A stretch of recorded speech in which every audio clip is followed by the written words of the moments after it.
Voice Jangarh की आवाज़ है। मैं ज़ैनब अख्तर खान आप सबका स्वागत करती हूँ। इस वक्त हमारे बीच बस्ती ज़िला के ज़िला अध्यक्ष सुरेंद्र कुमार जी मौजूद है, जिनसे हम बातचीत करेंगे, जो कि आज लखनऊ की सरजमी पर आए हैं। मुख्यमंत्री के जनता दरबार में अपनी मांगों को लेकर एक बार फिर से इनको हाजिर होना पड़ा। लगातार ही सुरेंद्र कुमार चर्चा में बने रहते हैं और आज के इन मुद्दों को लेकर आपको यहाँ लखनऊ में फिर से आना पड़ा। जी मैडम, मैं सुरेंद्र कुमार गौतम, जिला बस्ती।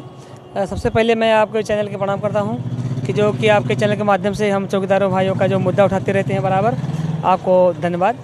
देखिए, हमारे तमाम भाई जो तमाम तरह संघर्ष किए, जो Lucknow Kashiram park eco garden में धरना पसंद किया गया, दिल्ली में किया गया, हम लोग कई बार आ चुके, जो कि सरकार हम लोग का सुन नहीं रही है। इसीलिए फिर दोबारा हम आज आए हैं माननीय मुख्यमंत्री के पास। जनता दरबार में ज्ञापन दिया गया, वहाँ माननीय मुख्यमंत्री जी नहीं थे, अधिकारी कर्मचारी थे लोग, वो लोग ज्ञापन ले लिए हैं और कहे हैं कि बहुत जल्द तुम लोग का वेतन बढ़ेगा, आश्वासन दिए हैं। और उसके बाद में हम यहाँ से जनता दरबार से देकर ज्ञापन हम लोग फिर जाके जिलाधिकारी महोदय को जो है 18 तारीख को 18/11/2024 को काशीराम पार्क इको गार्डन में धरना प्रदर्शन का परमिशन लिया हूँ। और मैं पूरे उत्तर प्रदेश चौकीदार भाइयों को प्रार्थना करता हूँ कि सभी लोग 18/11/2024 को काशीराम पार्क इको गार्डन में सभी लोग पहुँचे। अच्छा, आप लगातार ही चौकीदारों के मुद्दों को लेकर आवाज़ उठाते हैं, लगातार ही संघर्ष करते हैं, लेकिन अभी तक हम देख रहे हैं आप ही हैं और भी कई ज़िलों से मीटिंग की जाती है, लेकिन अभी तक इस पर कोई सुनवाई नहीं हुई है। अब आप लोग फिर लखनऊ में आने के लिए आपने ज्ञापन लिया, उस पर जो है मंजूरी ली है जिलाधिकारी से, तो क्या आपकी बात लग रहा है कि अब फिर आश्वासनों के तले आप लोगों की मांगों को दबाया जाएगा, या इस बार कुछ नया होगा चौकीदारों के लिए? अब की बार पूरे उत्तर प्रदेश के चौकीदार लोग आ रहे हैं, और अगर माननीय मुख्यमंत्री जी नहीं सुनेंगे तो अनिश्चितकालीन हम लोग धरना बैठेंगे। जब तक हम लोग का सुनवाई नहीं होगी तब तक हम लोग हटने वाले नहीं हैं। यही हम लोग मन बना के सभी भाई से राय भी लिया हूँ। सभी लोग बोले परमिशन लीजिए आप लोग, जब तक सरकार हम लोग का बात नहीं सुनेगी तब तक वहाँ से हम लोग हटने वाले नहीं हैं। चुनाव के पहले लगता है कि मतलब अब चौकीदारों का कुछ भला होगा, अब चौकीदारों के लिए सरकार जागरूक होगी, लेकिन चुनाव आते हैं, वो चले जाते हैं, वोट लिए जाते हैं, लेकिन सत्ताधारी कुर्सी पे लोग बैठ जाते हैं, लेकिन चौकीदारों का कुछ भला नहीं हो पाता। क्यों इस संगठन को इतना पीछे रखा जा रहा है? देखिए, सरकार तक हम लोग बात पहुँचाए हैं कई बार, लेकिन सरकार हम लोग को खाली आश्वासन के अलावा एक पैसा नहीं बढ़ा रहे हैं।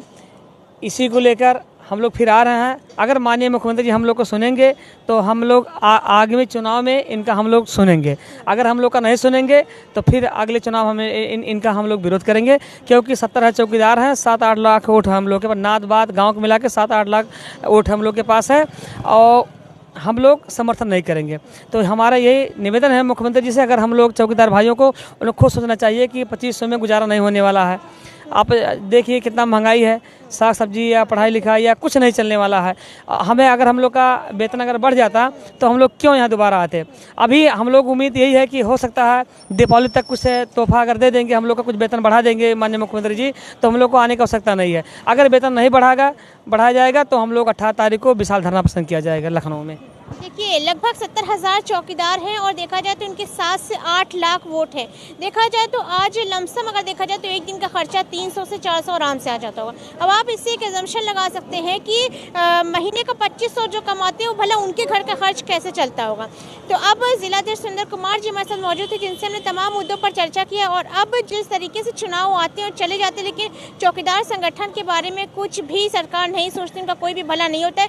तो अब चौकीदारों को कहना है कि अगर इस बार इन लोगों के बारे में नहीं सोचा गया तो अगली बार जब चुनाव सामने आएगा तो इन लोग समर्थन नहीं देंगे सरकार को। ये एक बड़ा दावा है चौकीदारों का। अब देखना ये है कि सरकार की तरफ से इन लोगों का कुछ भला होता है। कुछ कहना चाह रहे हैं? जी मैडम जी, देखिए, हम लोग माननीय मुख्यमंत्री जी को 2 बार जो है जिताने का काम किए पूरे चौकीदार लोग।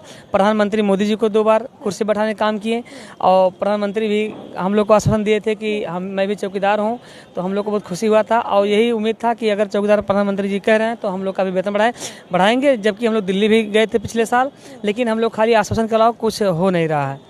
तो यही निवेदन है कि अगर हम लोग का सुनेंगे प्रधानमंत्री जी या मुख्यमंत्री जी तो हम लोग इनके साथ में है, अन्यथा साथ में नहीं है। तो एक बड़ा दावा चौकीदारों की तरफ से अब की बार किया जा रहा है कि इस बार अगर मुख्यमंत्री योगी आदित्यनाथ इनकी सुनेंगे, इनकी मांगों को, जो हर बार पन्नों के नीचे आश्वासन को दबा दिया जाता है, अगर उस तरीके की चीज़ें नहीं सामने आएंगी तो ही चौकीदार सरकार के साथ खड़े नजर आएंगे, अन्यथा उनके विरुद्ध खड़े नजर आएंगे इस बार अगले चुनाव में। तो अब आप इनकी मांगों को जितना हो सके उतना आगे तक पहुँचाइए।